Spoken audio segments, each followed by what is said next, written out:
Now the recording is started now. Okay, so I think now it is getting recorded. Yes, one. Am I audible now? So now, yeah, as we were discussing, like empirists and nativists. So later on, like the Renaissance, so like they came into existence and they started considering that knowledge was acquired not only through like physical senses but also divine sources. So what we say now is extrasensory perceptions. Like they used to call it as a divine source previously. Like, do we think like only what we see or what we hear or what we feel is only the things that we can think? So we think behind our consciousness. So sometimes we randomly, so we dream people like whoever we have not seen at all. So we used to think like we get a dreams or concepts like we have never thought of. So where is exactly all this is coming from? Okay, so now in this current situation or else in the current times, we call that as extrasensory perceptions. So then later on, like what happened was, so in the previous histories they used to call it as a divine source. Somebody is putting that energy in the brains or somebody is putting the energy into the people, like they used to think in a different way. So they used to think in that way. So that's where like extrasensory perception started like existing itself. Then like cognitive psychology in earliest 20th centuries. So when it comes to like early 20th centuries, so there are two different group of people, so behaviorist and gestalt theorist. So behaviorist used to believe that so there is always a stimulus and response. So that is what is your behavior. So if somebody like calls your name, so you used to respond. There is a stimulus, for that you are going to respond. That is how the behavior is going to be formed. Okay, so then later on, like gestalts used to say, so gestalt theorists they started building that the conceptualization of the internal representation within the context. So whatever you are seeing right now or whatever you are listening right now, so you're trying to create a concept based on the context what is happening. Okay, so because of that the cognition is working. So lot many queries and lot many like here also drawbacks is advantages, disadvantages, everything like started one by one. So gradually, like when it comes to like 18th century, so like early of 20th century, like in 18th century they used to think that okay the direct sensory aspects or it's like a copy of some kind of precipitant. So somebody used to tell you like this is what happened, so you used to carry the same concepts, like following the same concepts, like carry forwarding the same generation by generation. So that is one thing. And directly like through the sensory inputs you used to get a what is it, stimulus and response actions. So later on, like in the 19th century what happened was they used to think that okay all these concepts are happening, but where exactly is happening? So mental representation concepts came into existence in 19th century. So when they used to think that the mental representation, as I was telling you people yesterday regarding mind, so where exactly our mind is present. So initially, like they used to think that mind and body are completely two different aspects. So somewhere mind is outside the body, and it used to instruct us saying that the body has to behave in certain way. Okay, so later on like the Freudian time. So Freudian period existence came. So later on they used to think that okay, it is not a dualism act. So body and mind is not a dual system.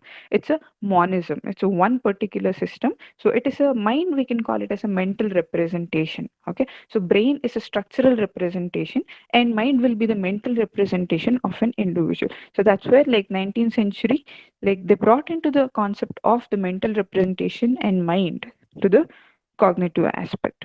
So later on like then they started developing like well reasoned model about mind. So why mind is existed, so why we have to think about mind. So all these points came into existence later. So in the earliest 19th century, early 20th century, so cognitive psychology as it is today, like after 20th century, like 1950s, so they started like again focusing on attention, memory, or pattern recognition, imaginations, and semantic organizations, language processing, thinking. So even the consciousness came into existence. So in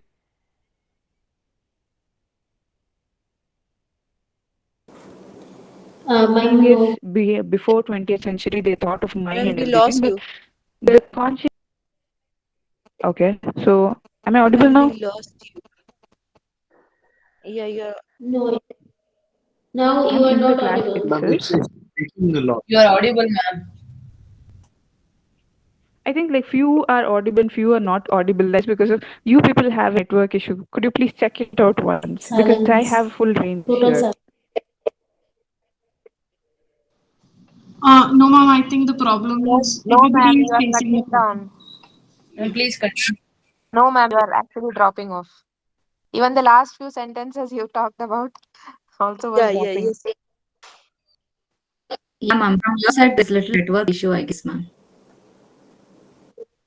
But I Okay. guess we can still I'm also understand checking that with the there's, range. Like yeah, there's some drop in between. there is a little range issue, but yeah. So we'll clarify and rectify things like if you have Sure, any ma'am. doubts. Okay. Sure. Ma'am, could you please explain that Yeah. nativist? I So didn't get. Yeah, in the first nativist. slide, the previous one. Yeah. See, Okay. So nativist suggests that the knowledge what do is you mean by based on innate? the innate characteristics of the brain. Okay. So everybody will have a different capacities of brain, right? So if somebody can grasp one sentence within a like fraction of seconds, but somebody might need like 1 minute or 2 minutes to understand that. Somebody have the capacity to read fast, somebody has capacity to read the same sentence for 1 hour or same paragraph for 1 hour. So it's an innate capacity or a characteristics of brain, so everybody is not same. So it's due to this developmental aspects, so even our brain functions will have different time sets for each and everybody. Okay, so I can talk fast also, I can talk slow also. It is based on the individual's needs. So nativists suggest that the knowledge is based on the innate characteristics of the brain. If the brain is capable of grasping some kind of stimulus, so then only you'll have that cognition. If the brain doesn't have that grasping capacity, so yesterday some people were telling me, some were asking us, so one individual will not be able to imagine at all. If your brain is not supporting to grasp some kind of stimulus, the cognition process will not go further. So that is what nativist says about. Okay, ma'am. Got it. Thank you, ma'am. Ma'am, this empiricist, you said that maintain knowledge, it comes from experience. That is Okay. from daily basis, ma'am? Yeah, it's from everyday basis. So Okay, like this was all like came into existence. This was the first thought of cognition. So this is where like cognition started existing. So nobody, so previously this nobody used to think that why people are thinking like that. So this is all like history of cognitive psychology, how it came into existence. So now we have a different concept.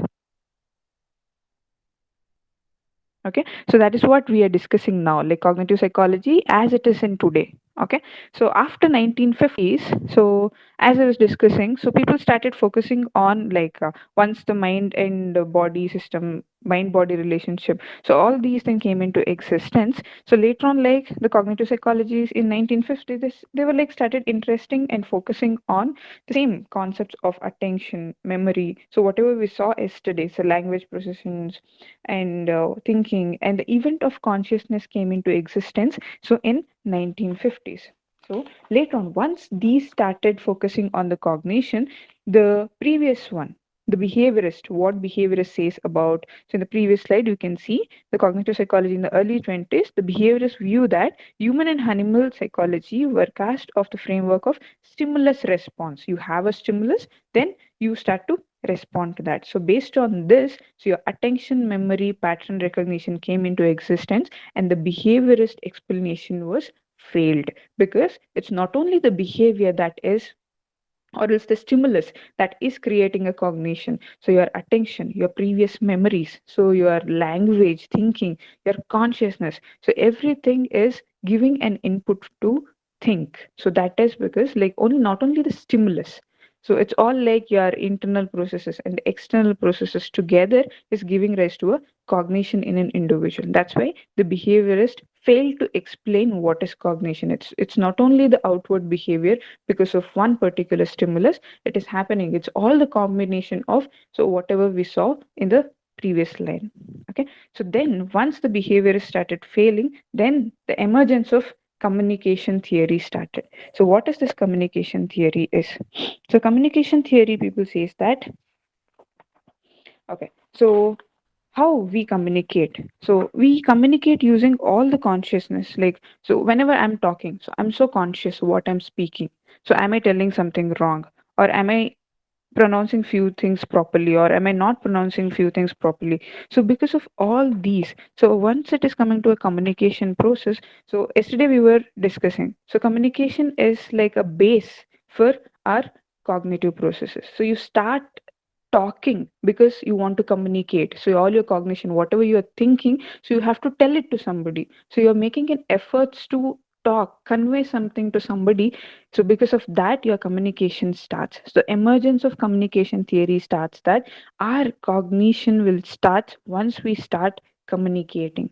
Okay, so like a broader aspects of communication starts, and our broader aspects of cognition will also start. So like kids cannot be like communicating, the way of communicating is only through crying. So they may not be having any kind of languages, but they are trying to communicate through the sounds and the feelings, that is like crying, laughing, making some kind of noise. So communication is the base for the cognition. So kids needs, like baby needs attention, so he's communicating, he starts crying, he starts screaming. So that is where you start connecting to people and start cognition, like cognition's process starts there. So the baby is thinking that he needs to be secured, somebody has to be there around him. So because of that, he starts to communicate. So that is what is like the emergence of communication theory says about.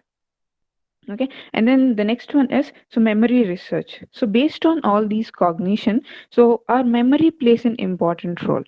So once like communication started, so you're talking to somebody, so if I lose a concept of what I taught you previously, so there won't be any kind of continuity. Okay, so I should have some kind of memory. So whenever your cognition is working, so that means that you are using your memory. So whatever you have done before, like as I was telling you in the previous class, so our memory plays an important role. So alphabets and the skills that you have learned, so even though you're using cognition now, so your memory plays an important role in putting that cognitive process, whatever is happening now, pretty much strongly. So that is what the memory research concept says about today's cognition. Okay, so this is about the cognitive aspects from the history to today. Okay, so and then we have the next concepts, that is key issues in studying cognitive psychology. So there are a lot many confusion that arises, as we were discussing yesterday, a lot of things. So we cannot say clearly what exactly it is. Okay, for that we have different explanation of different psychologists. So the very first explanation is the nature versus nurture effect. So in this nature and nurture effect, so we have two different concepts. One is twin analysis and adaptation studies. Okay, so nature and nurture effect says that the nature. Okay, so whenever it is twins, identical twins, they look similar and the genotypical sequences are completely similar. Okay, so in that case, so twin studies and adaptation studies. So what happened in this particular study is that so two identical twins were separated. So one twin was kept with the parents, the other twin was adopted by somebody else. So is there any behavioral changes that we can see in both of the kids? Of course, we can see the difference. Even though the genotypical sequences, that is nature, is same, completely same in both the twins, the nurture effect, that is the environment plays an important role in cognitive aspects. So that is the way the parents brought them up, the way the exposure has been given for that particular kid is completely different for both of them. One is growing with a parent, the other one is growing with somebody else. So obviously, because of that particular nurture, the way they take care of them, the way they show the love, care, concern, so everything plays an important role in cognitive aspects. So each and everybody thinks differently because of this effect. So it's not only the genotypical aspects, so it's also the nature nurture effects, the how you take care, the exposure level, and the what to say, different kind of opportunities that has been given by the individuals, the provided the permission, like parents, different types of parenting styles, the dominating parenting style, freestyle, so both combinations. So each and every kid feels different, they think differently because of this theory, that is nature versus nurture effect. And then the next one is rationalism versus empirism. So rationalism is the knowledge that is derived from the reason or logic. That is like yesterday we were discussing about maths, 2 into 2, take 2 plus 2. Why is it so? Because there is a reason, there is a mathematical operation, there is a logic behind it. So in other hands, the empirism says that the knowledge is derived from the experiences and experimentations. Okay, so some of them are logics, so it has to be like that, it is a logic, but some of them we are experiencing it. Okay, so kids usually they're like they'll be scared of darkness. Okay, so whenever like they experience that there is nothing wrong in experiencing the darkness, they will develop different kind of cognition. So the fear, the concept of fear is going to be reduced. The cognition plays an important role using this rationalism, like logics also will be there in cognition, and empirism is also will be there. So both logics and experience together will give rise to the cognitive aspects. Okay, so and then the next one is structures versus processes. So what are this structure versus processes? So structures are nothing but our brain structures. So the neural, as I was explaining you yesterday, so every cognition will takes place by neurons, our nerve system, central nervous system, peripheral nervous system. So all the nervous system plays an important role in cognition. So even if you have to lift your hand, the instruction has to come from your brain nervous system, nerve to nerve. So do we have to consider the structures or else versus process? So what is this process is the person's attitude or else the person's process of doing things. Okay, so if somebody is thinking, so everybody will not think in the same way.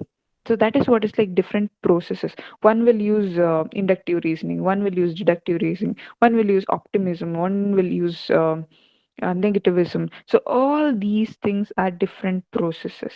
Okay, so whether we have to consider only the structures, the structural aspects will be same for everybody, but the processes, that the contents, the attributes and the products, so all this is completely different and subjective for each and everybody. So whenever we will be able to study cognition or cognitive psychology by considering all these aspects. We have to consider the structures also, we have to consider the processes of different peoples. Okay, so we have to consider all of these to understand the exact cognition which is happening to an individual. Okay, so and then the next one is domain generality versus domain specificity. Okay, so what is this generality and what is the specificity? So whenever like we are thinking about something, so we specifically think, so we don't generalize. So I'm thinking about one classroom, so first standard, so I have to think about first standard, that is a generality. Okay, so I'm considering the whole first standard students. But whenever it comes to domain specificity, so I'm thinking about first standard students boys, I'm thinking about first standard students, that is girls. So I'm differentiating, I'm specifying. Okay, so if I have to take other examples, like, so a domain generality is something that, so you're going to go for a trip for 4 days, so that is a domain generality. But domain specificity is that, so each and every day where are you going, so what are you doing, there is a specific way of thinking. So there is a way to think generally, so there is a way to think specifically also. Okay, so in that way, so which are the domains that we consider? So are we going to consider the overall domains, or else are we going to consider the specific domains to think about the fact or about the stimulus that we receive? So that is also a issue in like considering the cognitive psychology. We cannot say like how people think. Okay, so we have to think of all these things whenever we consider a person is thinking in this particular way. Okay, so then like applied versus basic research. So to get to know like how exactly is this cognitive psychology is working, sometimes we have to use applied psychology, like applied researches. So experimentation has to be done, so EEGs has to be taken. So all these are like applied research. So sometimes because of applied research, we tend to get to know what are the basic things that is happening inside the human being, thought processes.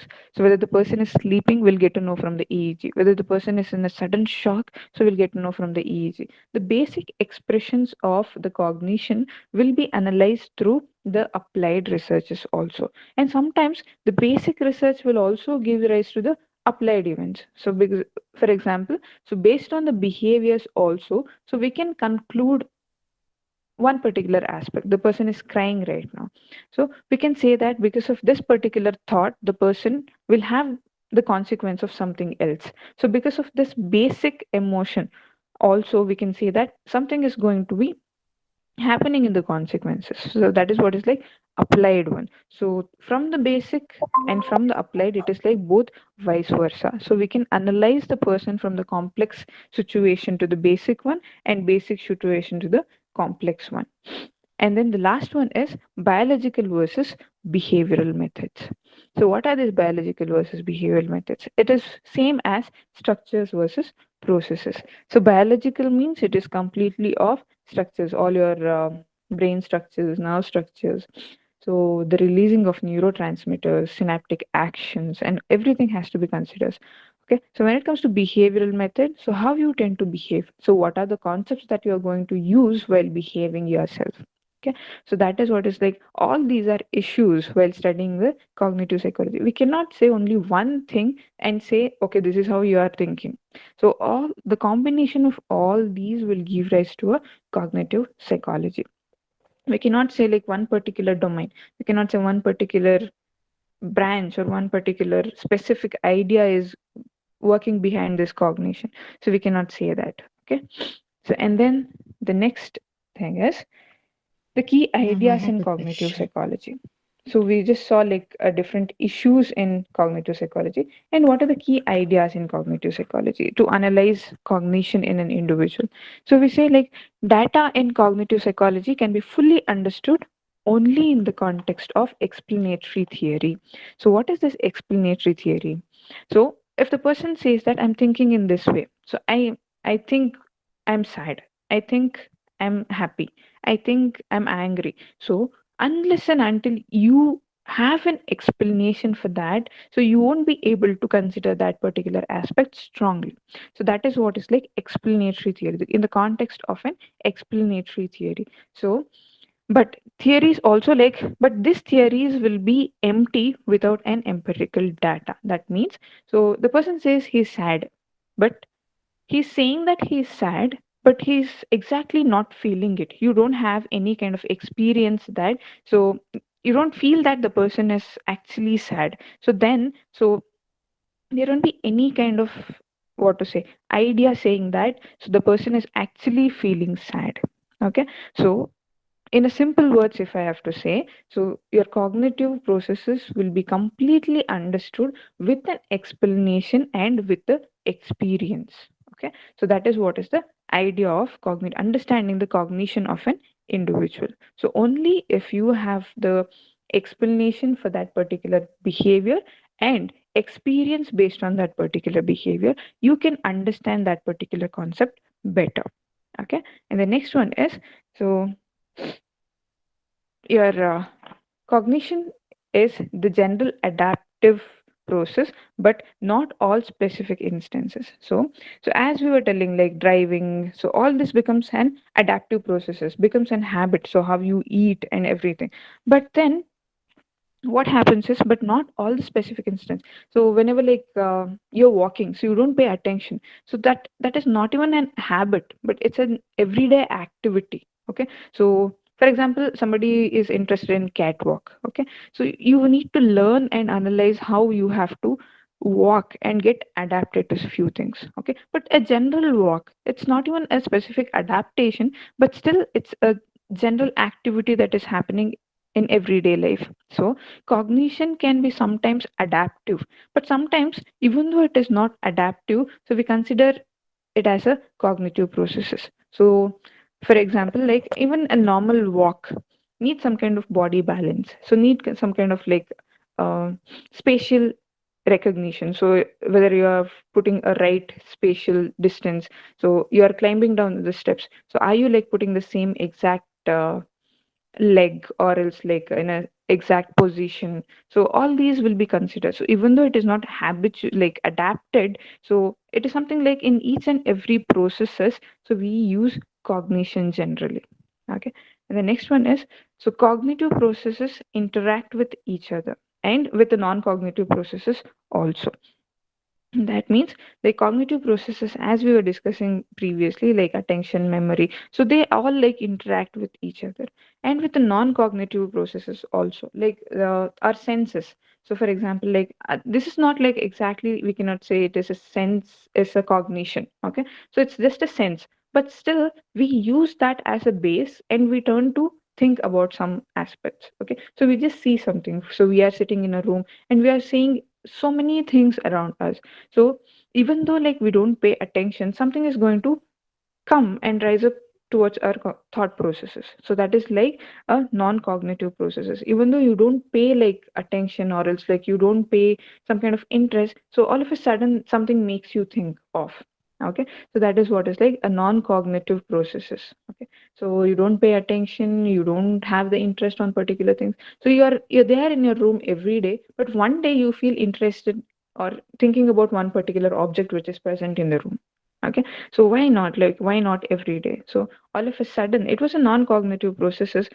You just see it and started observing it. Senses are not cognitive aspects, it is sensory aspect, but still they help you to think of something in a cognitive processes. Okay, so and then the next one is cognition need to be studied through the variety of scientific methods. Okay, so as we are discussing now, so behaviors, other things, and attention, perception, all the things. So I'm saying it now and you're able to understand few things, but what if it is studied scientifically? Okay, so the scientific way of studying things is like we can do this through, so we can do this through the process of animal studies. That is like taking out the brain, or else like with the ethical permission, we are like observing, taking the brain out, slicing it, observe the brain structures, where exactly the things are working. So how much of neurotransmitters has been released when the person is angry? So which neurotransmitter is released? So whenever like people are happy, so they release serotonin, dopamines, and all the things. So whenever you do exercise, you feel active and you feel fresh because the serotonin uh, and dopamine neurotransmitters would be released from your brain. So, in that case, scientifically studying the behavior of an individual is what is like studying a cognition through the scientific methods. Okay, where exactly what is the root structural aspects that is making an individual to think in a different way.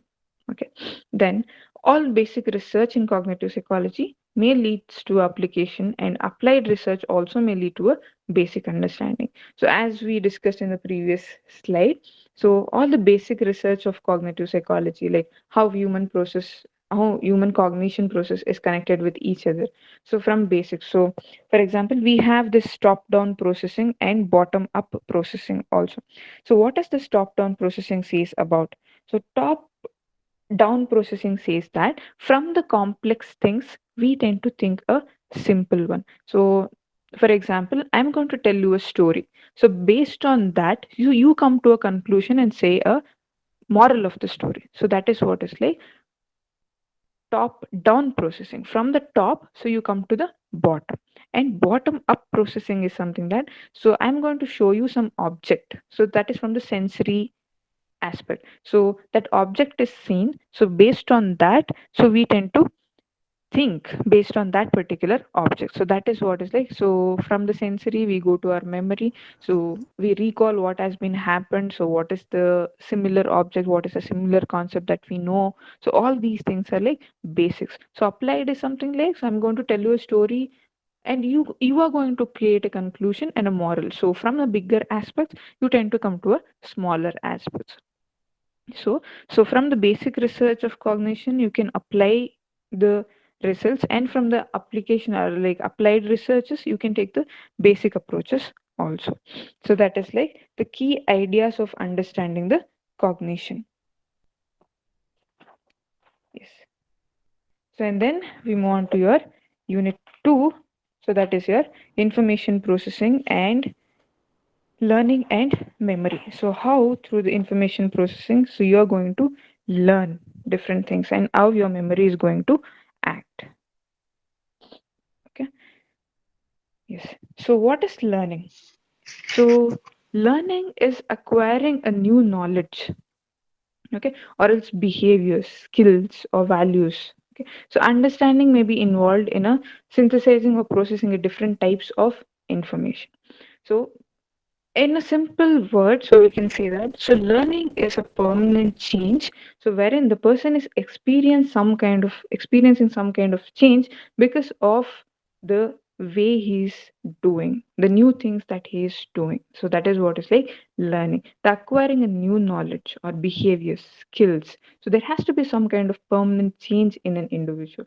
But when it comes to like learning, so because somebody has a hand fracture or leg fracture, the person's movement or else the person's structure may change, or else the person's walking style may change, eating style may change. Okay, those changes will not be considered as learning.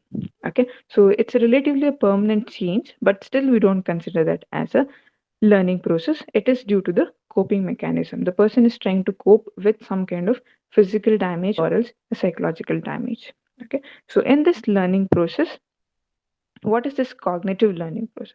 So cognitive learning process is something like, say, like we learn how to recall, how to calculate, how to discuss, how to analyze a situation, how to solve a problem. So all these comes under like our thinking process. We think and then like we learn about some things. Okay, and then psychomotor learning is something like how to dance, how to swim, how to skip, how to sky, so how to drive. So yesterday we were talking, so our, what to say, muscular memory, so muscle memory. So all this is like the psychomotor learning processes. The skills will be acquired, so based on that we tend to remember. These are all learning process. Once it has been learned from an individual, so it goes to the memory aspects. So whenever we want, so it will be retrieved. So even though like you guys have cycled maybe like 5 years back or something, so even now if I give you a cycle, so you will be able to balance. Okay, so in that case we can say that our psychomotor learning process are relatively permanent. Okay, and then like affective learning. So affective learning is like, so somebody is liking something, so love, appreciation, fear, hate, worships, so all these are learned behaviors only.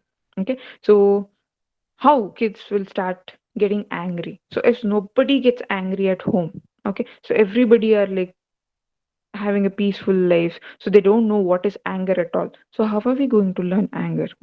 Okay, so if somebody has a feeling towards some particular object, somebody is liking something, so this is all like learning how to feel, so how to have some kind of emotional bondings, the affective learning. Okay, so all these are also a learned behaviors. So sometimes whatever we are attached with, so we can get unattached to, so this is also like the unlearning process. Okay, so we have different kinds of experimentation which has been done, so that is what is like called as, we call it as classical conditioning. Okay, so classical conditioning by Ivan Pavlov. So he studied like how he can associate different behaviors with different conditions. That is like, so food was associated with the light, food was associated with bell sound. So if people can associate different kinds of emotions with different things, he wanted to study, actually he wanted to study how actually digestion process works. But later on he started getting connected to new things once he started doing that particular theory. So what happened in that theory was, so the dog was actually made to learn the association between food with different kinds of stimulus. So we have, so as we see food, okay, so our favorite food, we start salivating. So in a general process, so that is what is like the unconditioned response and unconditioned stimulus and unconditioned response. So that is like the food will be our stimulus and our response will be like salivating. Okay, so the dog will also do the same. So whenever like the food is kept in front of the dog used to salivate. So Pavlov wanted to study that, so he wanted to create some kind of association between that particular behavior.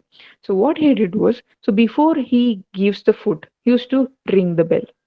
Okay, so then he used to give the food. So then the dog used to salivate. So after few trials, what happened was, so once the condition process is completed, the moment he rings the bell, the dog started salivating even without the food.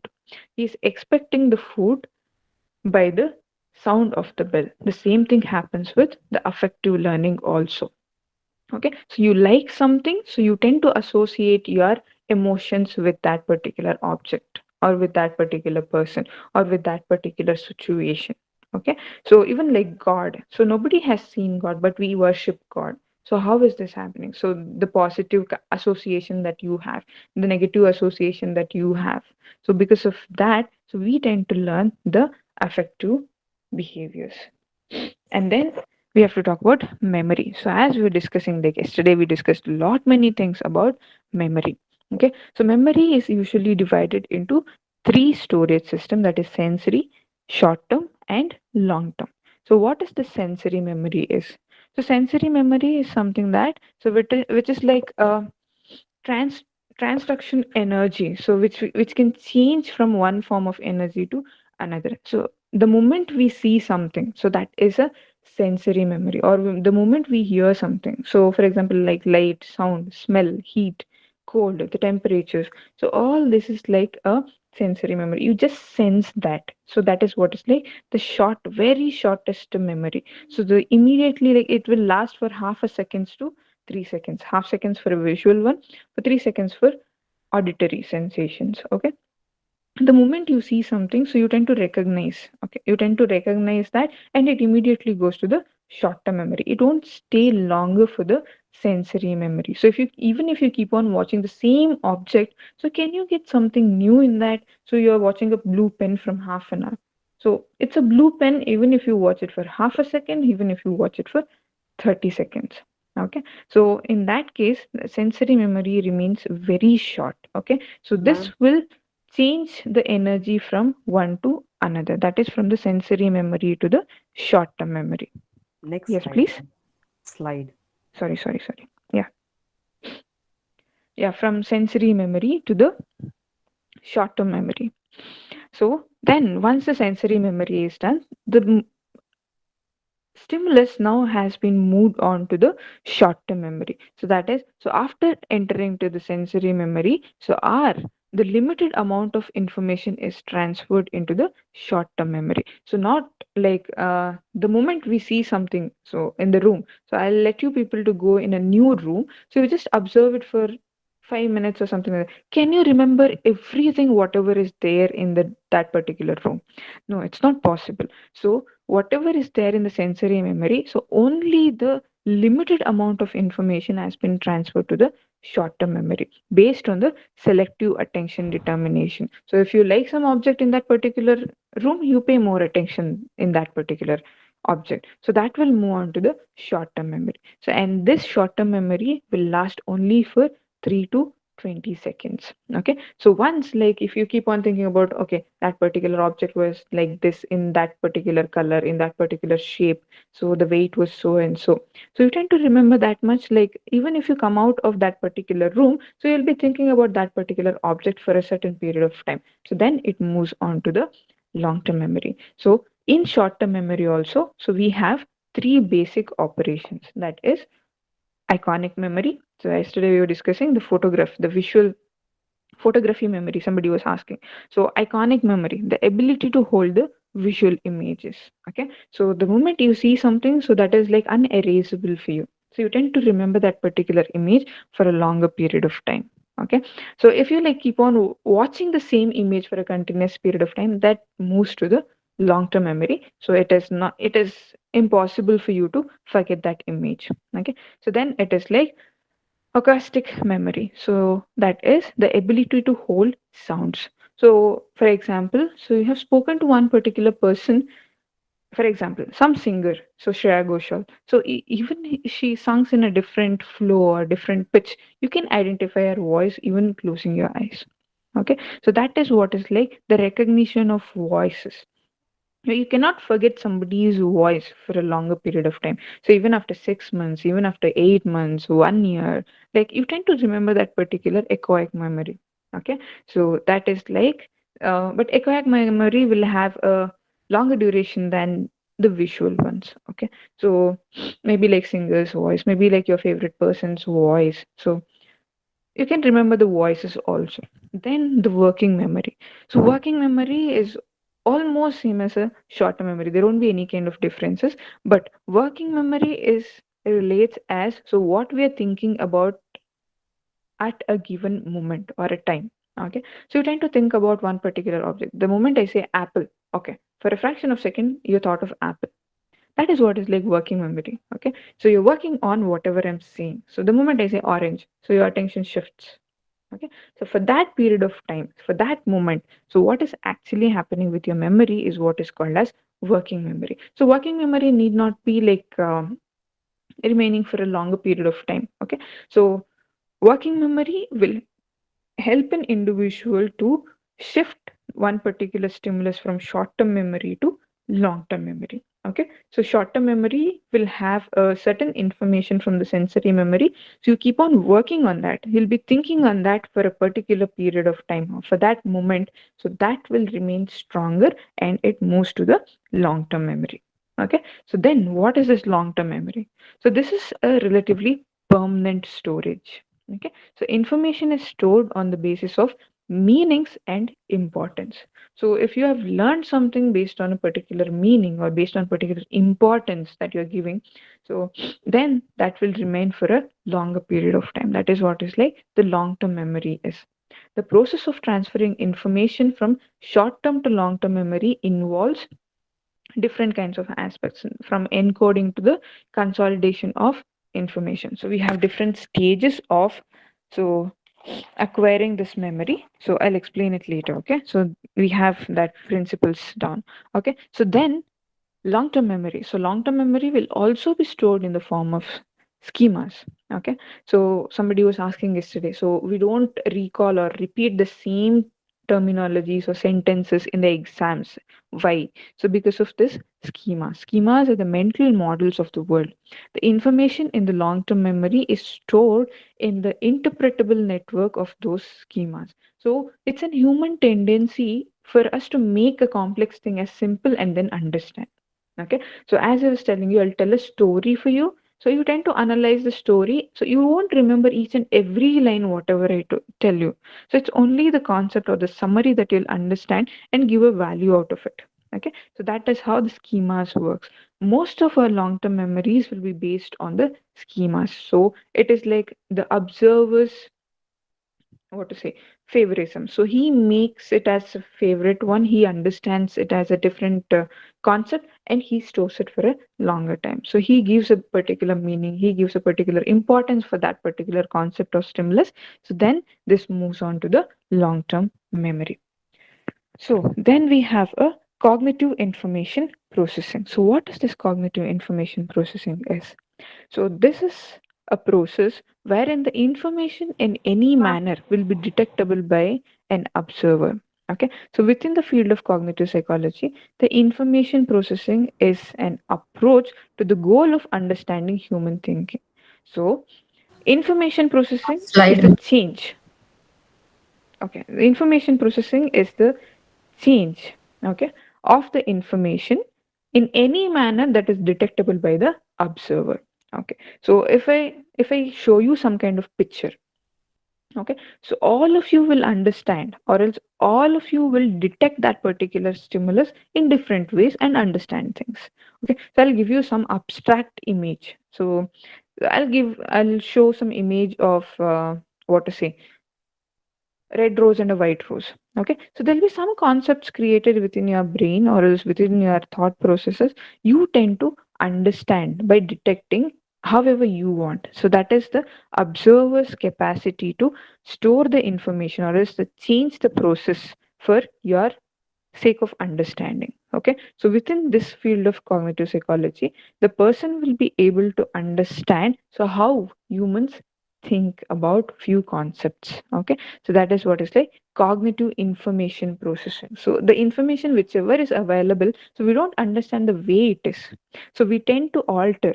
Okay, so we tend to change that particular manner like however it is detectable for our brains. Okay, so for our senses. Okay, so that is what is like cognitive information processing is. So cognitive information processes, so it which also involves like encoding, so storage, retrieval. So whenever like we see something, we encode that particular process and then we start to compare, is there anything that is already there stored in our brain? Okay, so if you see some new kind of dress arising in the market, or new kind of suits which are arising in the market, so you for a second you think, okay, will my wardrobe has the same kind of design? So is it the old pattern, new pattern, all the things? Okay, the information that you process, you change that, and you tend to understand, or else go back to your memory and analyze whether I have the same or not. So information processing also uses your past experiences, memory, and the knowledge that you have about the stimulus. Okay, and then so you have certain principles of information processing. How this information process happens? Okay, the very first principle is that, yes, assumption of a limited capacity of the mental system. So yesterday, one student asked, like, so will everybody will have a limited space for the storage? Is only so much can we remember, or else like it is like what to say? So each and everybody can store in a different way, of course, because of this. The first assumption is that the limited capacity of mental system. So everybody feels that, okay, so this is what I can remember. So this is what, so this is my limit. I cannot like study more, or I cannot remember more. So this is the information processing, the first assumption, the first principle. Okay. So there is no limit as such for the memory. So this means that the moment or the information can be processed by the system is considered in some very important ways. So only if you feel that the stimulus is pretty much important. So if you find it interesting, so if you find some kind of importance in that particular stimulus, so you will make a way for your mental processes. So you will create a capacity to store that particular information. That is what is like the first principle. And the second principle is that, so, if the control of mechanism is required to oversee the encoding, transformation, processing, storage, retrieval, and utilization of information. The second principle says that there has to be some kind of controlled mechanism. So, the encoding process is something that, so what you see is what is like you're encoding. So, you're taking the code from the stimulus, and transformation. So, you're transforming the stimulus from the sensory to short term to long term. Okay, so that is what is like the transformation. So where exactly you can control is, so how much of sense that you want to store. Okay, so for example, when we were in school days, so there was a competition which was held. So that is, so most like 50 items were kept on the table. So we were just left for 2 to 3 minutes to watch all the objects, and we were asked to remember every like the objects. So we used to come out and write the list of the objects which was present on the table inside the classroom. So this example works better for the second principle. So we are controlling our mechanisms. So whenever like we know that there is some kind of competition, so we pay more attention. Okay, so we pay more attention when we try to encode as much as possible, and we try to transformate that particular information to the short term memory. So, this is what I saw, this was the object, that was the object. So, we tend to create that association, and we do that processing for the storage. Okay, so our brain starts processing. Okay, we start creating a link. So, this was there beside that, that was there beside this. So, we start like processing our storage, like processing that particular stimulus, and we keep on like storing it. Okay, storing it for a short term period of time. Okay, so that will not go for a long term period of time. So that remains in a short term period of time. So then we start the retrieval process. So whenever we want to write all the objects whatever we saw, we use the retrieval process and utilize the information that we have already seen. Okay, so that is what is like the second principle, the control mechanisms. So it's all in an individual to control how much we have to store, so how much attention we have to pay. So it all like intrinsic activities and extrinsic activities. So even the subjective even matters a lot. It's like based on your interest, attitudes, and based on your uh, favorism. So based on the availabilities, so all these will put major efforts in control mechanisms. Okay, so very first thing is like the capacity of the mental system is based on the individual. So if you find it important, you create a way. Okay, the second principle is that, so the control mechanism, so even if you find a way, so how much information that you're going to store is based on the control mechanism of an individual. Okay, and the third principle is that there are two-way flow of information trying to make sense of the world around us. So as I was explaining you before, so we constantly use information that we gather through the senses. Okay, so often referred as bottom up processing. Okay, so from the bottom we go up. Okay, the information was stored in the memory, so often called as top down processing. So bottom means from the lower to the higher version, so hierarchy. So the lower version of cognition is our sense organs. So from the senses, so we go for the upper version. So then the bottom top down processing is that, so from the top, from the biggest story, so we come to the conclusion. Okay, so that is what is like the top down processing. So we use both of these techniques to construct meaning about the environmental aspects, so what is happening around us, so how we are thinking. Okay, so to give a meaning to all these cognitive aspects, so we use this third principle. So it's vice versa. Sometimes we think from a smallest event to the biggest situations, sometimes from the biggest event, so we come to a conclusion saying that okay, this is what happened, so the smallest event. So okay, so we use both bottom up processing and top down processing dynamics, so when it comes to the cognitive aspects of everyday activity. And the fourth principle is that, so we generally accepted by the cognitive psychologist, so it's that the human organism has been generally prepared to process and organize information in a specific way. That means that, so everybody are different, so everybody has a specific ways of thinking. Okay, so it is something that, so we are going to tell a story, so everybody will understand it in a different way. So we are going to see some object, so everybody has a different visual, different experiences. So it is the fourth principle says that, and it has been accepted by the cognitive psychologist also, the human organisms. Okay, so genetically prepared, so sometimes like genetically prepared in the sense like your genomic sequences have been prepared to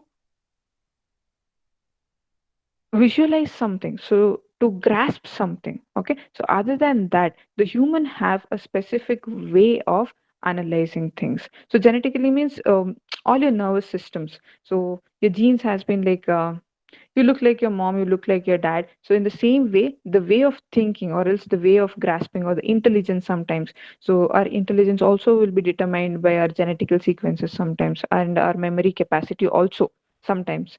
Okay, so not majority of the times, but 20% of the genotypical aspects will also affect our cognition. So even genetically also it has been prepared and progressed, and each and everybody will have a specific way of cognition. Okay, so everybody will think in a different way. Okay, so this is about your principles of information processing. So then we have a cognitive information processing model of learning. So how the cognitive informations will be processed and it has been learned. Okay, so this model says that it articulates the limited capacity of the working memory. Okay, so whatever we are talking, no working memory. So from the short term memory to the long term memory. So simultaneously, if we start working on the same stimulus, so we tend to analyze that particular. Okay, so we tend to analyze that particular event or particular stimulus for a long term memory.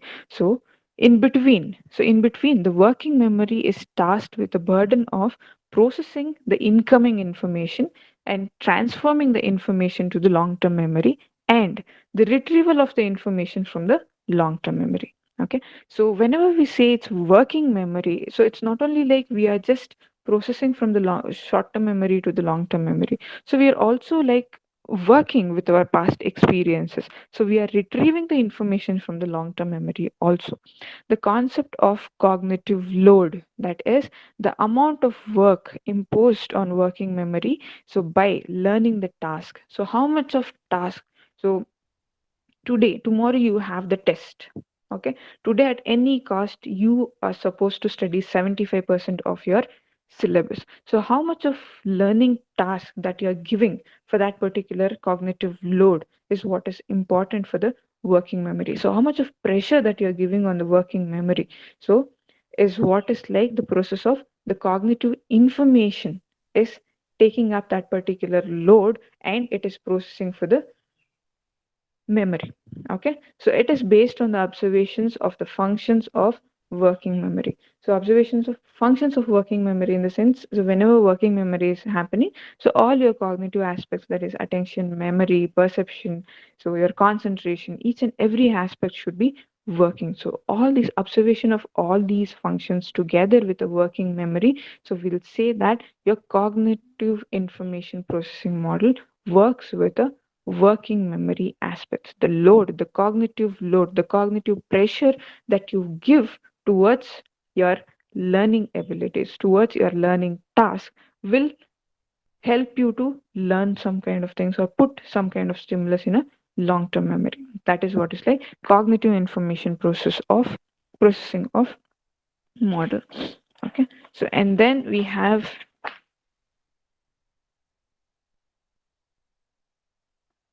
okay, so development of uh, memory and information processing. So as we're like talking about this, the cognitive information processing model of learning, so now how the development of memory and information processing happens. Okay, so the very first thing is, so here in this process comes along with the coding, storage, and all these things. Okay, so a brain changes brought about by the biological maturation and experiences. So whenever like there is some kind of biological maturations, that is like a structural maturation, so even we are 30s, so there are some kind of bodily changes which are happening within us. So we can say after 35, okay, the physical maturation stops. Okay, so only the developmental aspects takes place. Okay, so there is a lot of difference between a growth and development. Our brain changes actually according to the biological maturation also and by the experiences, that is the developmental aspects that is happening everyday life. Okay, so our brain will change, the process of thinking, our memory capacities will change, the way we process things will change, the way we read is change, so the way we take things for the sake of understanding will change. Each and everything will change as we grow up. Okay, so that is what is the first thing in the development of memory and information processing. And then the next one is the increased processing capacity or else speed or efficacy is a result of both maturation and knowledge development. So as we were kids, so we used to struggle to read one particular sentence. Okay, so now even if you give us a one chapter, so within half an hour, 1 hour, we can finish of completing that particular chapter reading very fast. Okay, so as we are exposed or experienced with this cognitive processing or information processing aspects, so we tend to become experts in few areas, like the capacities will change, the speed of analyzing will change, the efficacy of an individual will change because of both maturation as well as knowledge development. And then the next one is the modification of connection in a neural networks. So obviously, like whenever like we are modifying our way of thinking, modifying our way of learning, so obviously the neural networks will keep on changing. Okay, so previously like we used to read one sentence, write one sentence, then we started like understanding what is exactly is the concept. So now also we follow the same, but if at all we are changing the model just by reading twice or thrice without writing. So if you're modifying the way we think or way we learn, so obviously the neural network or else neural connection will also get modified. Okay, so we have a saying that like how the brain structures, we can see the nerve kind of structures, line kind of structures on the brain. Okay, so that is because like if at all like if we keep on like thinking on one particular thing, the brain will get imprinted with that particular neural path. Okay, that's why we see a lot of like the neural structures on the brains. So why not on other structures of the body, only brain? Because structurally like whatever the behavior has been proposed by an individual is based on the brain neural structures. Okay, so the brain neural structures. Okay, so if at all, like if you change the way you think, or else if you change the way you work on different things, so obviously, like, so your neural networks will also like change. Okay, and then the next one is the new emergent concepts arising from the repeated self organization as a result of adapting to the demands or changing environment.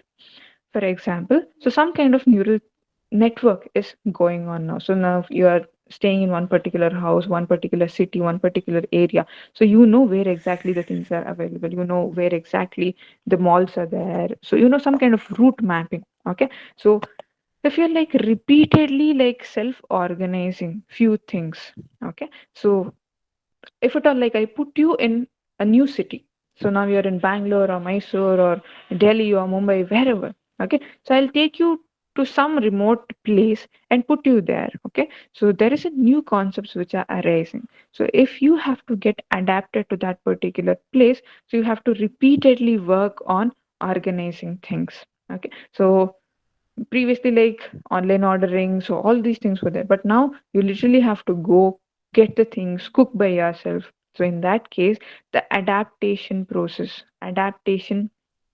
takes place. So even in your information processing also, in your behavior also, as per the demands and changing environment. Okay, so then with all these development aspects, so the last one is increased capacity of problem solving. So once you are getting adapted to the different situation, and once you are getting adapted to the new environment, so you'll be able to solve the new problems or else new changes that is arising in the environment. That is like your capacity of problem solving will increase automatically as you process the new information and as you process the new challenges that comes in your life. Okay, so as you start dealing with all these things, all your cognitive processes will get stronger and better and get adapted for new different things. So in that case, the coping mechanisms and problem solving capacities will be easy for an individual compared to the other individuals. Okay, so even in this, like the development of memory and information processing, so we have certain other things also, that is encoding process. So what is this encoding process is? So when it comes to memory, so whenever we are talking about memory, like sensory memory, working memory, long term, short term, whatever it is, the very first step that happens with memory is encoding. So you see some stimulus and code it in your brain. So whether you know about it, don't know about it, the very first impression that goes to your brain is what is called as encoding. So you tend to see, encode one particular object. So according to Miller, okay, so he says that, so our short term memory, the capacity of the short term memory is the magical number, that is 7 plus or minus 2. So you tend to remember your mobile numbers like 10 digits. Okay, so each and every number, so I won't say my number as 9987 so and so, I say 99866 so and so, so and so. Okay, so we tend to like chunk the information that we have. Chunk means a group of terms or a group of letters. Okay, so our capacity to remember is, the maximum capacity to remember is 7 plus or minus 2. So that means 5 to 9 digits can be remembered. Okay, so without chunking, that means, so you don't say like objects. That is why we have that 1 2 3 4 5 6 7 8 9. Okay, so after that it is two digits, that is 10 11 12 13 14. So it's like that. So we chunk the numbers also. Okay, so the maximum capacity of an individual to store is 7 plus or minus 2. That is by Miller. So we call it as the magical number of short term memory.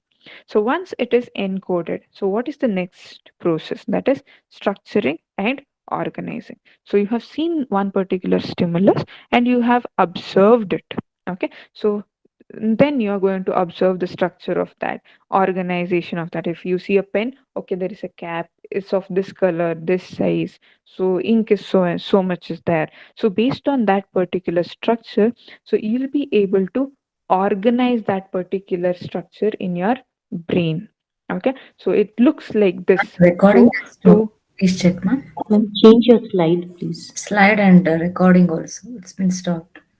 It's been in 26 seconds, minutes only. Recording time. I think the recording capacity is only so much. Okay. It has been stopped. Okay, now it's getting continued. Okay, so for this, I haven't made a different PPT as such. This is a basic concept wherein this comes from the development of memory itself. So how the memory will start developing. Okay, so these are the tiny aspects. Okay, so very first thing is encoding, and the next one is structuring and organizing. So based on that particular structure, so we tend to organize that particular stimulus in the brain with a previous experience. Okay, and the last one is storage and retrieval. So what is the storage and retrieval? So as we differentiate the structure and organize the memory, so we can actually like uh, go for our storage. So as we are using working memory, so this working memory will help us to put the particular stimulus for a long term memory. Okay, so we tend to store that, and the information which has been stored so will be recalled or repeated again and again, and this will store in a long term memory. And then so whenever the information is needed, you can have a retrieval process. So that is how we tend to develop a memory and information processing. And the last one is in our second unit is theories of information processing. Okay, so we have different theories of information processing. So we saw like how to develop the memory and information processing. So what is this information processing theory and everything? Okay, so now like theories of information processing. So whenever like we are processing some kind of information, so we use some kind of theories that we don't know about it. So what are these different kinds of theories? So very first one is so designing instructions that incorporate best practice for information processing. Okay, so for example, so if you're reading something, okay, so I'll give you two different settings. So one thing that you're reading by yourself, the other thing is somebody is giving the instructions, or somebody is giving a bullet points, or somebody is giving the important terminologies. So this is what is important. Which one works better? So obviously the instructions which have been given by others will have an influence on your information processing. The very first theory says that so whenever you have some kind of instructions, okay, so you will have a better information processing rather than by doing the processing on your own. If somebody is there to, if at all, if I put you in a new city, so you are going on your Google map and somebody is there to instruct you along with a Google map. So obviously like the instruction parts work better rather than the only Google mapping. Okay, so this is one theories of information processing. So whenever like it is influenced by others, or else some kind of instructions have been given, our information processing will work better compared to the self information processing. And the next one is Bloom taxonomy of cognitive domain. Okay, so Bloom is a person who develops this cognitive domain. Okay, so he says that so whenever you're thinking, so whenever you're processing some kind of information, it's a 6 level processing. Okay, so it's a 6 level processing wherein so human tendency is that so whenever you come up with some stimulus, the very first step is knowing. Okay, that means you know there is some kind of stimulus.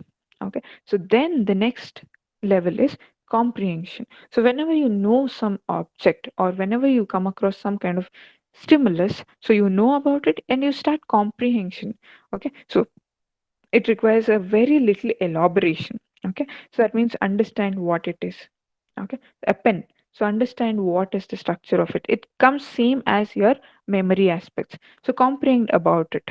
Okay, and the next level is application and analyze. So where exactly I can use this pen. Okay, so whether this works or not. Okay, pen is used for writing. Pen is used for a creative activity. Different colors of pens are available.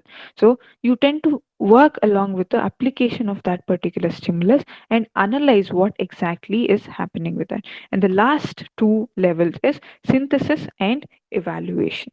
So whenever you start thinking about something, so you have a concept. Okay, this is a pen, so I can use this in different ways. Okay, I can analyze, I can make a plan. Okay, so I'm going to draw a picture of so and so using these many colors of pens. So later on, synthesis is that, so you tend to produce that. So imagine that you're doing that particular task. Okay, so you're drawing a picture of a home, you need a brown color, blue color, whatever it is. So you tend to synthesize that through your imagination and evaluate. So whether this particular information processing works or not. So if I have to give you the normal example, so whenever you see something or else somebody is saying something about somebody, okay, so you know about it. You know that, okay, so in a market, so there is a discount in there's a sale happening in Titan company. So that is the information that you get from an individual. So now the moment you heard about it, so you know about it. Okay. So then you start comprehend about it. So how long it is going to be there. Okay. So what is the major discount? How much is the maximum discount that is available? So what is the thing? So you comprehend about it. So application. So you tend to search for a different options that you have. So whether you can apply or not, and tend to analyze. So what is your budget? So what exactly you can buy? So you plan up with something, and then like synthesize means you tend to imagine like, okay, if I going to, you tend to put that maximum options into minimum, like one or two. So if I buy this, what is going to happen? Synthesize that, what is the budget of it, cost of it, and then evaluate so whether I can buy it or not. Okay, so he says that Bloom taxonomy says that our cognitive domain process happens with this six levels, that is knowing, comprehending, application, analyze, synthesis, and evaluate. Okay, so this is what Bloom taxonomy cognitive domain says about. And the last one is Stenberg's information processing approach. So this is a very simplest information processing theory. So Stenberg says that, so he completely rejects Bloom taxonomy. So Bloom says that, so this happens by stage, and he gives the six levels. But Stenberg says that, so this is a skilled base, continuous stages.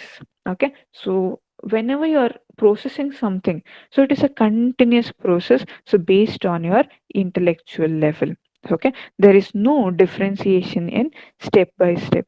As you grow and as you perform, so you tend to analyze things as it comes. There won't be any kind of terminologies or any kind of steps to analyze or process some kind of information. But each and every theories of information processing has its own drawbacks and advantages. Okay, so whenever like instruction works, obviously like we have a proof for that also. Like obviously the instruction works better. So whenever like Bloom taxonomy says that, sometimes Bloom says that it works well with the stages of information processing. He gives a six level. Sometimes we don't even need all six levels. So we know about it, we skip one or two stages and we go for the conclusion. Okay, so whenever like Stenberg says it's a continuous process, we don't need any kind of stages. So it doesn't give any differentiation between childs or adults as well. So childs also thinks in the same way, adults also thinks in the same way. So we cannot believe that, because the information available for the kids is completely different, and the information available for the adults it's completely different. So whenever we look into all these information processing theories, so all three has its own pros and all three has its own cons, that is disadvantages.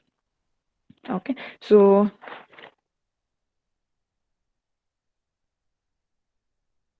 yes, so I think this ends your second unit. So we'll actually stop our session, like theoretical session today, because two of your units in the blocks are completely over. So in the next session, we can complete with one or two units again.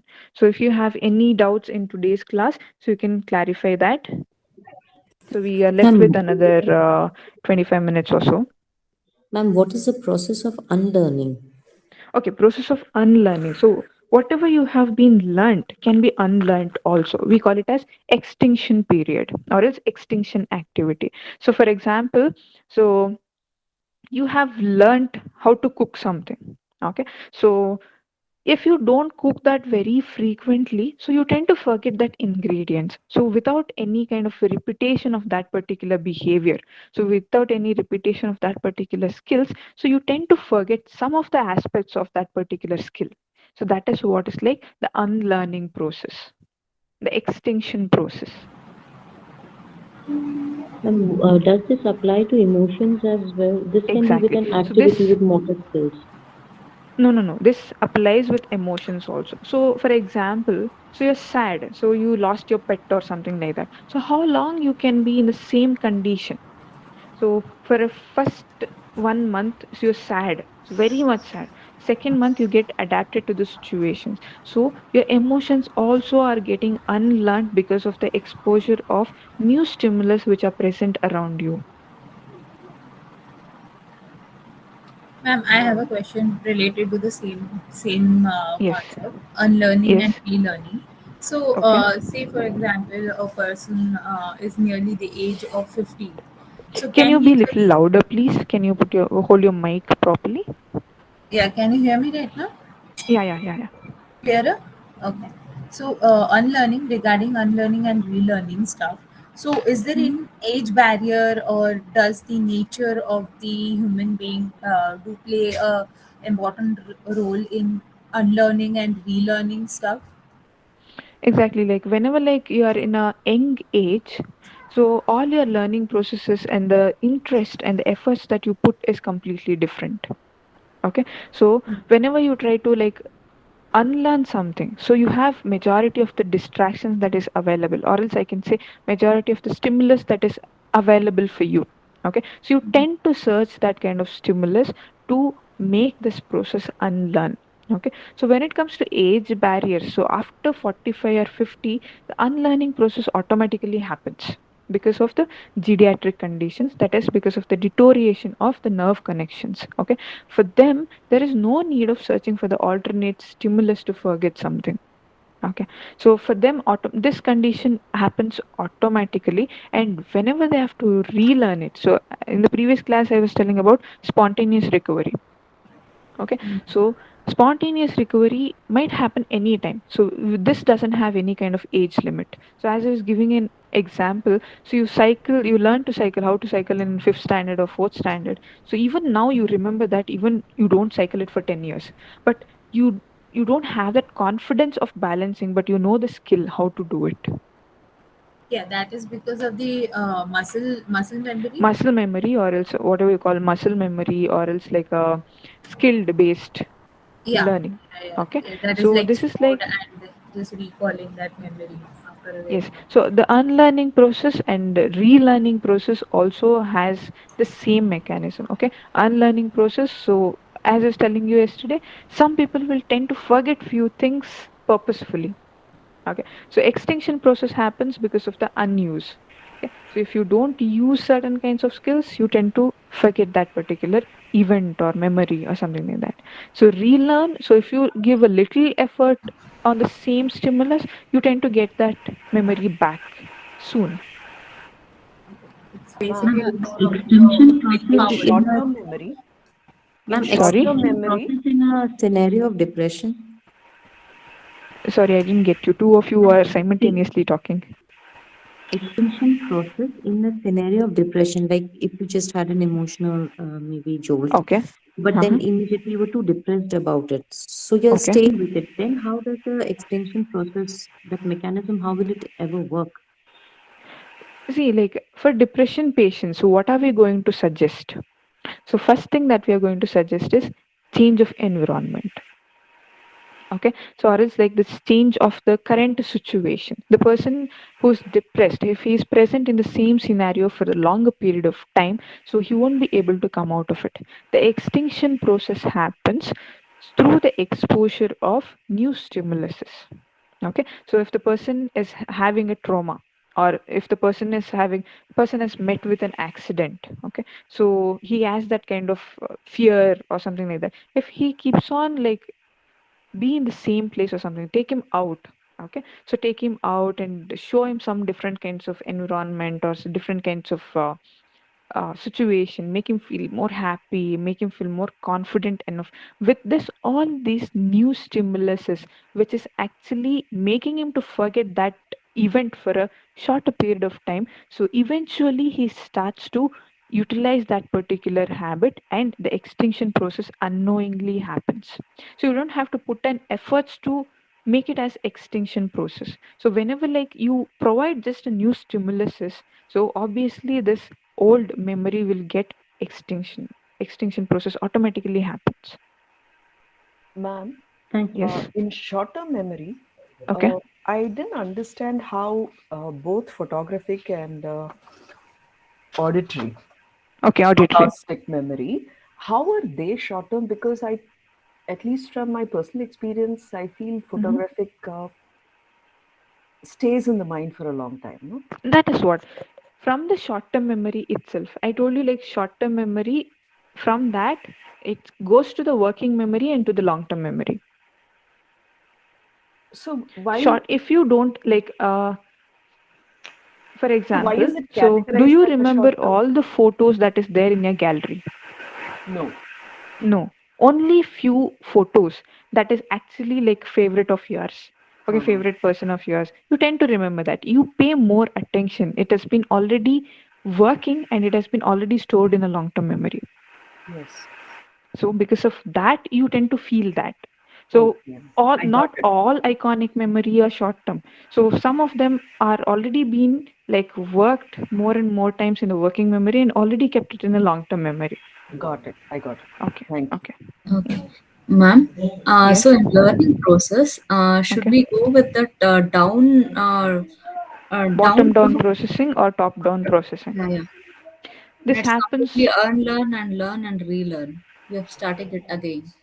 So which No, is no, the no, no. best? So these two are like the information processing aspects. So it's not like learning aspect. Okay. Okay. So these are like information processing aspects. So it is like top down processing. So I'll give you a complex information. So wherein you tend to analyze and get a smallest, simplest form of it. That is like top down processing. From top, you are analyzing things and coming for the simplest version. Okay. So and then like bottom up processing is something that I'm giving you simplest idea. So you are going to think about it, think about it, think about it, and make it as a complex version. For example, like this happens with depressive peoples. Okay. So that is bottom up processing. So I'm just going to say that somebody is sad. Okay, so that person is going to think a lot, overthink a lot, and make it as a complex issue that maybe because of me that person is sad. Maybe because of me, this all situation is happening. Okay, so that That is is the like bottom top bottom up processing. From processing. the bottom level, the person is going up, making the situation complex and worse. Okay.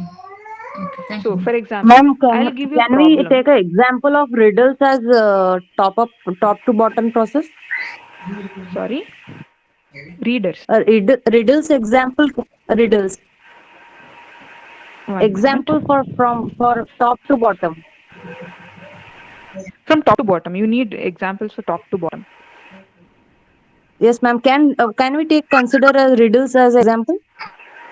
uh Riddles in the slide. Ma'am, no. Just asking means a complex. You have to form in a one word. Okay. Complex sentences are there. We have to form in one word. Is we can take this example as top to bottom. No, top to bottom, if I can give you a simplest example, uh finding out a solution for a problem.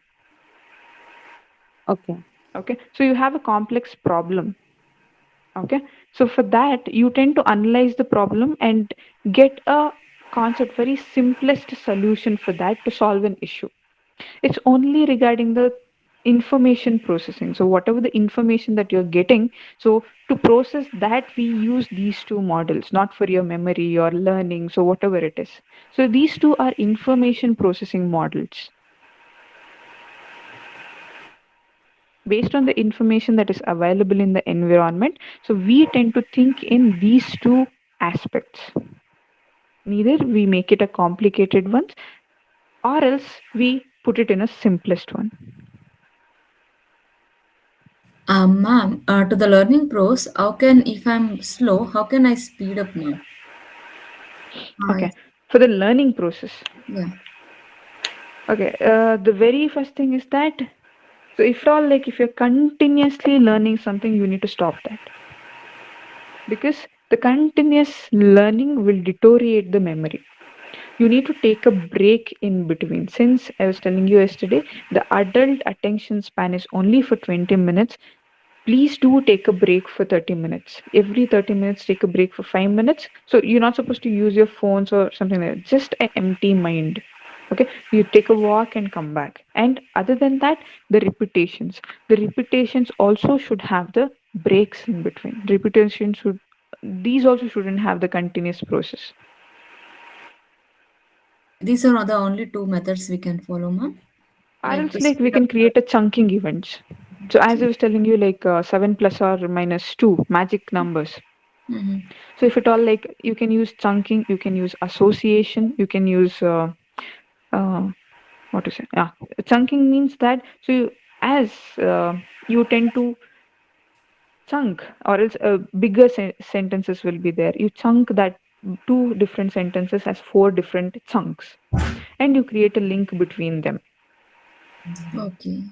So Okay. that is one way of learning, and then creating an association. Okay, so maybe like when you try to analyze a story, so you tend to remember the names of that particular characters. So you tend to associate the same characters with your family members. So you tend to associate the same characters to remember that particular thing.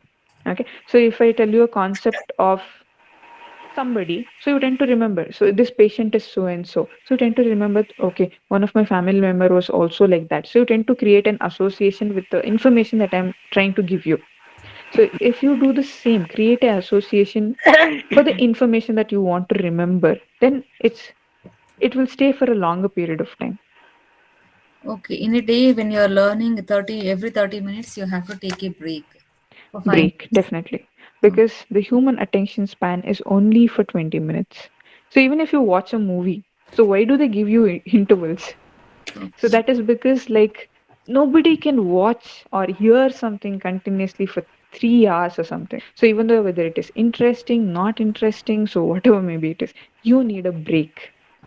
Now, irrespective of other learnings also, suppose if I'm learning with subjects and learning dance, uh, Okay, I can take the break as you're telling. exactly. So even like your muscles will get tired. Some of the movements cannot be learned properly. Okay. So each and every driving session is only for 30 to 40 minutes. Ma'am, So why not the whole day? in this case that you're saying, like, 30 every 30 minutes, or 3 minute or 5 minute break, but at Yes. times I have seen in kids to get into Okay. a subject, like when you're Okay. studying, they get into a Mm-hmm. subject, it takes another 10-15 minutes to be in that subject, Exactly. Like for get that kids, kids concentration will get level. kids will get distracted very easily. Yes. Okay. Ma'am, is Even there I So get any way to distracted very improve easily. grasping power, ma'am? sorry. Can we improve our grasping power? So grasping power can be improved only by paying more attention. Or else like you have to make the stimulus pretty much interesting. Or else you have to create your own interest on the stimulus that you want to study. Okay. Thank you, Ma'am, ma'am. in Bloom's Yes. taxonomy, Okay. uh, Bloom taxonomy. knowing, comprehension, application, analysis, synthesis, Okay. evaluation. What Okay. I'm not understanding, at least I know it's been disputed and all that, but how Okay. do we put application before analysis? Okay. So application before analysis is that. So it is something like synthesis here in this particular model. Synthesis is what is called as your exact application. So application in this particular model is only analyzing the application of the stimulus that is present. You are not applying it, Huh. but you are getting to know the information. What are the possibilities where exactly you can use this particular stimulus? Okay, got it. So he's not talking about the actual application before No. analysis. He's not talking about the actual application. Getting to know where exactly you can use this, the application of that particular stimulus. Okay. Okay. Then Thank you. analyze, then you apply it and evaluate it. Got it. Thank you. Yes. Ma'am, can you re-explain applied versus basic research? Okay, applied versus basic research in cognitive processes. So, for example, so applied version of cognitive research, for example, I was telling you about a dog experiment. So, this is an applied version of cognitive research. Okay, so wherein the clinical psychologist will try to understand the complexity of learning process.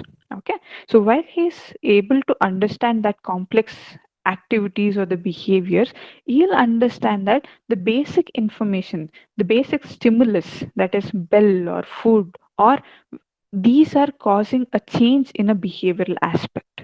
Okay, so that is a complex behavioral process which is actually happening. So from that, the person will actually understand the basic events of life. So with this particular stimulus, this particular complex behavior can happen. Okay, so that is from complex to basic. Okay, so in the same experiment we can also understand that how this food is actually making an dog to put an efforts to learn something new. Okay. Am I clear? Yes, Ma'am, ma'am. I have Thank a question. Can I Yes, go ahead? please. Ma'am, you mentioned about the genetic, it's like Yes, duplication. yes. Yeah, you said that it's relatable only up to 20%. Is Yeah, it only almost 20? 20%. Okay, not more, ma'am. Only 20%. Exactly, sir. So, for example, if the mother is also a doctor, father is also a doctor, so we cannot expect the kid also to be a doctor.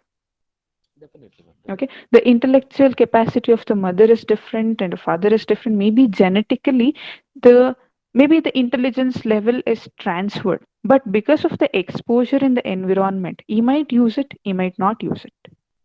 Hmm. So then it goes to the memory. Maybe the nurturing, what we say.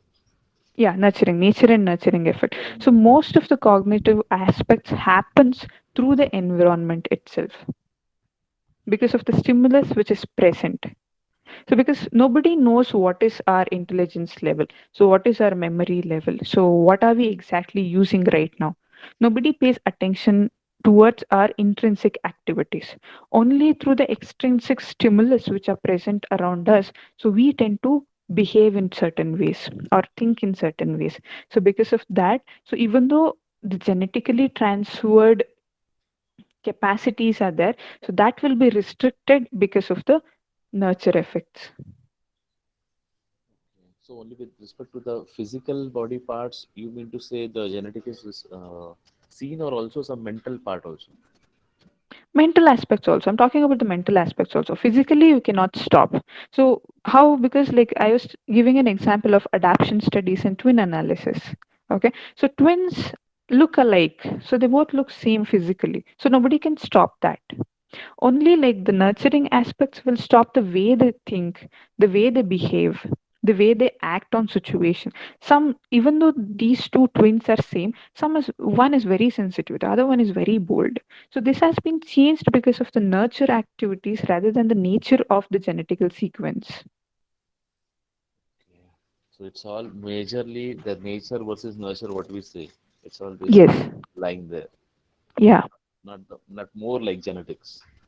No. The disease confusion. Genetically, like we have so many genes which are actually recessive inside us, but wherever we are, we tend to get adapted to situation and we tend to behave in a different way. So even though genetically we look smarter, so we have to wear our uniforms wherever we go. So we have a different dress codes, so we have different things, so we have different terms, norms, and rules and regulations that we have to follow. Sometimes our genetical sequences becomes recessive because of the nurture effect. With respect to the diseases that are transformed to the generations, as we see, kind of hereditary, Okay. how are genetics playing a role here? So physically, we cannot stop it. Whenever it is like disorders and stuff, it is physical. It is not psychological. Okay. So like Psychological, 20% is like Hi I ma'am, this just is Preetham here. said that 20% is less or like should it be more? Like I just want to clarify. sorry, sir. Could it be only 20% as you said, or it could be more? I wanted to ask. Physical aspects will be more. Physical aspects will be 80%, if I have to say. I'm giving you examples. The genetical sequences which are meant for physical aspects will be more. So we cannot change the physical aspects of an individual, sir, based on nurtures. Okay. It's only the mental aspect, as you say, is Mental aspects 20%. and the psychological aspects, the way the individual behaves, the way the individual thinks, the way the individual manipulates or observes things can be like influenced by nurture effects, not the physical body shapes, disorders, and all the things. So HIV is like genetical ones. So through the nurture effect, we cannot change the HIV conditions. Yes, yes, yes. So with respect to physical, there is more. With respect to mental, it is less, you say. It is less. Okay. Thank you. Thank you. Hi ma'am, this is Preetham here. Yes, sir. Am I audible? Yes. So the thing is, one question I am. So Yeah. while scrolling Instagram or WhatsApp, okay, Okay. we have more interest in there, and we can our time span basically Okay. to Mm. focus on that. It is more. But while reading books, we are not able to. Our time span basically is not more than 15 to 20 minutes. Is the Yes. miss? So what is the miss actual reason for that? Miss, is it Because of your because interest, sir. Only because of your interest. So if you no? give same interest, Okay. So if we I have both interest, same level of interest in them, then but still we need some breaks while reading books, right? Academic. exactly, exactly. So, but the thing is, the same thing is not happening with if while scrolling Instagram or any Okay, YouTube if I video. have to give some I have justification a to this, question here because ma'am, yeah, latest studies have shown using okay, social media and Instagram, these platforms reduces your attention span. exactly. Why? Because these are considered as distractions. So when you're like you're scrolling Instagram or something, are you focusing on one thing? But No. See, while So because you'll keep watching, on continuously we are going to new but reel, while right? watching, So it's but just while for 30 watching, seconds we are engaged in the reel. So no, the but attention span while is actually watching, very small. can anyone watching a talk, YouTube. please? Yeah, sorry. So while watching a YouTube video, which is basically a Okay. 40 to 45 minutes, means Mm-hmm. I'm not talking about a random video. Means suppose Okay. content based video, basically 40 to 45 minutes. Okay. We are easily able to means see that and listen properly that. But the thing Okay. is, while reading the books for the 40 minutes, it's little bit too tough for us. Exactly. Means Why? as per my Because experience. there is a justification for this also. So I told you the very first thing. So designing instruction that incorporates the best information processing. Okay. So that is that. So whenever you are doing some kind of or else listening to some kind of content in YouTube, somebody is instructing you there, right? So there is a audio visual aids that you are using, so you are seeing it as well as somebody is giving you instructions. Okay, so you're not putting so much of efforts like reading into that particular thing, understanding the things or contents on your own. Somebody is giving instructions. So as I was explaining the theories of information processing, the first theory says about the instructions plays an important role in information processing. Like when it comes to contents, so you have some kind of I was giving you lecture for almost 1.5 hour. You were able to listen to me continuously. So if I would have asked you to read the same thing for 1.5 hour, it would have been difficult for you. So Correct. instruction plays an important role in information processing. Somebody is giving you information, you're just processing it. You yourself is not searching for the information. Okay. So that So And makes different I think, ma'am, so we the thing is, also relate only to what we want, like most of the time. most of the time. We relate only to what we attract to, like not again the 1.5 hour duration. Exactly, like it completely on the intrinsic activities or the intrinsic interest. So it based on your attitude. So if If at all, like my lecture will be good for some, so my lecture will be bad for some. So it's based on your attitudes, your interest. So the basic general aspect, somebody likes biology, somebody likes sociology, somebody likes mathematics. So it depends on the interest of an individual, it depends on the content of the topic. So maybe today's class was boring, tomorrow's class might be interesting. So you are in a fresh mood or else you are already tired, so your physiological activities also depends. So it also makes the difference on means grasping the content itself. Means suppose currently you are means teaching us right Yes. cognitive psychology. Right? Huh. So the thing is means whatever your teaching is. So while listening that Okay. whatever you are getting it. Mm. So the percentage of amount percentage of memory we are Okay. able to get it and we can memorize it. Is it Mm. more than while we reading the books? Yes, exactly. So if at all I give the same notes to you without giving the lecture, so the content of information that you get is less than what I told you now. Correct. Totally agree. Yeah. Ma'am, But can while we listening, relate this whatever you to are the, sorry ma'am to so while interrupt, listening. can we relate this to the second principle, control mechanism for encoding? Because it says that processing capacity is more when we are, listening to a new or doing a new task.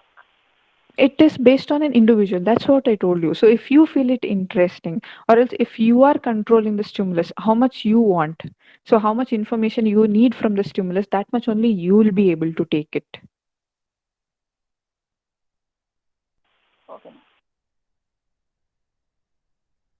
Thank you, ma'am. Okay.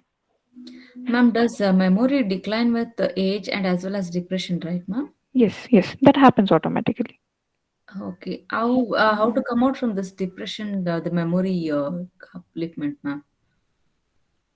When it comes to depression and memory, so depression is a condition wherein I told you yesterday also. So depression is a condition wherein the person will not be able to focus on few things. So you won't have that 100% capacity or else like to pay attention, perception. So he won't be doing that, even not even 50%. So he'll be in his own trauma condition.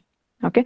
So whenever like we say it is a deterioration of memory, the person will be thinking about one particular thought for a longer period of time. So you won't have that space to take new things. The process itself is half. Okay, Okay. so whenever, like as I told you, give him a new stimulus and change the place, and then start giving the new information. Then the memory will automatically improve. Okay. With new environment, it will come out. Exactly. So for depression, the best solution is change of environment and change of people. So change of giving a new stimulus. Mm-hmm. The entire environment, the entire new people, let him be free for 1 and 2 months. So obviously, you can change the behavior of an individual. Thank you, ma'am. Yes. So is there any other Ma'am, queries? ma'am, am I audible? Yeah, yeah, yeah. Yeah. Ma'am, this has nothing to do with the syllabus, a general query. Okay.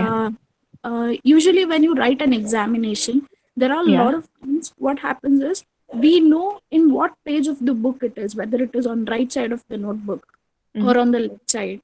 But then we are Okay. not able to process that information or get into, we are not able to get what exactly are those sentences. So, does it Okay. have anything to do with information processing? Sometimes because whenever you are reading something, okay, so exact lines, I gave the same explanation yesterday also. Whenever we try to analyze whatever is there in textbook or a content, so we try to summarize and get the information, not line by line. Yeah, yeah. Okay, so when you see the chapter, so instead of remembering every line of it, so in this paragraph, this is what is the information that you tend to understand in that particular way. So Mhm. you yourself is making the information restricted. So in that condition, in the examination, the information is so and so, but you won't be able to remember the exact line by line information. Mhm. Mhm. Mhm. Ma'am, can we call it as extinction? No, no, no. That is not an extinction process. It is a selective, what to say? It's a selective attention, we can say. Attention. Yeah. Yeah. Selective We attention. pay Okay. attention only for the selected part of the syllabus, not for the rest. Okay, then I think it's time. So if you have any queries, I've dropped my email ID in the chat box. So you can mail me anytime. I'll respond it to you people. Sure. Okay? Thank you. Sure, ma'am. Sure. Yeah. Thank you so much. Thanks a lot, Thank ma'am. you. Okay, madam. We'll stop recording. Thank you, ma'am. Okay. Thank you, ma'am. Thank you. Thank you, ma'am.